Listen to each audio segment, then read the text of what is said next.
मित्रों, अभी कुछ दिन पूर्व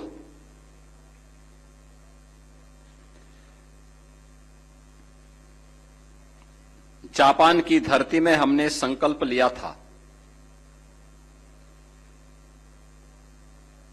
आज लखनऊ की धरती पर उसे हम एक साकार रूप लेते हुए देख रहे हैं।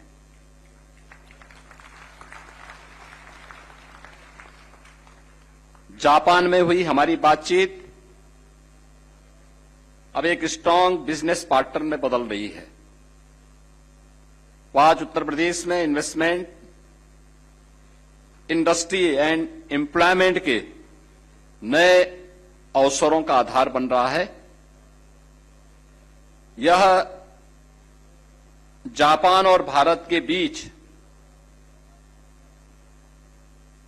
उत्तर प्रदेश और यामानासी के इन संबंधों ने एक नई साझेदारी के युग की शुरुआत की है।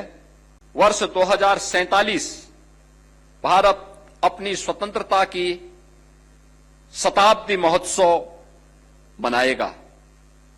तब हमारी आकांक्षा है उत्तर प्रदेश में काम कर रही जापानी कंपनियां केवल यह न कहें कि हमने भारत में निवेश किया है, अपितु गर्व से कहे कि हमने अपना ग्लोबल फ्यूचर उत्तर प्रदेश से बनाया है। आइए जापान की प्रिसीजन को उत्तर प्रदेश के स्केल से, जापान की टेक्नोलॉजी को भारत के टैलेंट से और जापान के लॉन्ग टर्म विजन को यूपी की एम्बिशंस के साथ हम जोड़ें। हमारी पार्टनरशिप की सफलता केवल बिलियंस ऑफ रुपीज के इन्वेस्टमेंट से नहीं नापी जाएगी। इसकी अगली सफलता मिलियंस ऑफ जॉब्स होगी, न्यू टेक्नोलॉजीज होगी, ग्लोबल प्रोडक्ट्स और आने वाली पीढ़ियों के लिए शेयर्ड प्रॉस्पेरिटी में दिखाई देगी।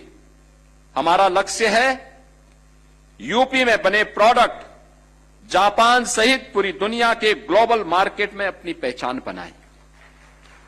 जापान हमारे लिए केवल इन्वेस्टर नहीं, को क्रिएटर है। हमारा लक्ष्य साथ मिलकर ग्रो करना और दुनिया के लिए वैल्यू क्रिएट करना चाहते हैं। यूपी के तमाम हमारे उद्यमी और इन्वेस्टर यहां पर उपस्थित हैं, जो इस टेक्नोलॉजी को वहां पर अपनी अपनी इंडस्ट्री में भी लागू करने के लिए सहमत हो सकते हैं। आवश्यकता पड़ेगी उनके डेलीगेशन को भी हम यामानासी प्रीफेक्चर की यात्रा में भेजेंगे। वहां जाकर के वे भी इन कार्यों को वहां पर अनुभव करेंगे।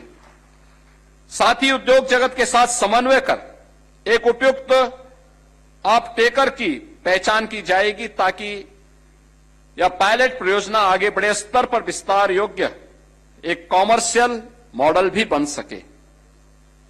अक्टूबर 2026 में यामानासी में आयोजित होने वाले इंटरनेशनल हाइड्रोजन समिट में उत्तर प्रदेश अपना डेलीगेशन उसमें भाग लेने के लिए अवश्य भेजेगा। मित्रों, नोएडा और ग्रेटर नोएडा में ग्लोबल कैपेबिलिटी सिटी सेंटर की स्थापना के लिए एक मजबूत इकोसिस्टम तैयार हो रहा है। हम जापानी जीसीसी कंपनियों को यहां आने, इन्वेस्ट करने और अपना बिजनेस सेटअप करने के लिए भी आमंत्रित करते हैं।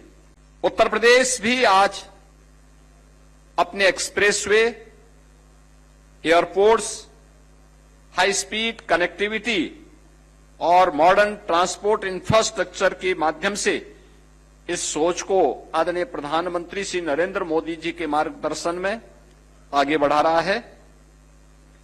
हमारा लक्ष्य केवल कनेक्टिविटी को बेहतर बनाना नहीं, अपितु ऐसा इंफ्रास्ट्रक्चर इकोसिस्टम तैयार करना है जो इंडस्ट्री को स्पीड दे सके, आम नागरिक को सेफ्टी दे सके और इन्वेस्टर्स को एक रिलायबिलिटी दे सके। जापान के पास इंडस्ट्रियल एक्सीलेंस की एक असाधारण विरासत है। और उत्तर प्रदेश के पास अपने युवाओं की एक ऊर्जावान पीढ़ी है जो सीखने, सृजन करने और नेतृत्व करने के लिए पूरी तरह तैयार है। हमारा लक्ष्य है उत्तर प्रदेश के युवा ऐसी skill, precision and work culture सीखें जिसकी डिमांड टोक्यो से लेकर दुनिया के किसी भी एडवांस मैन्युफैक्चरिंग हब तक हो।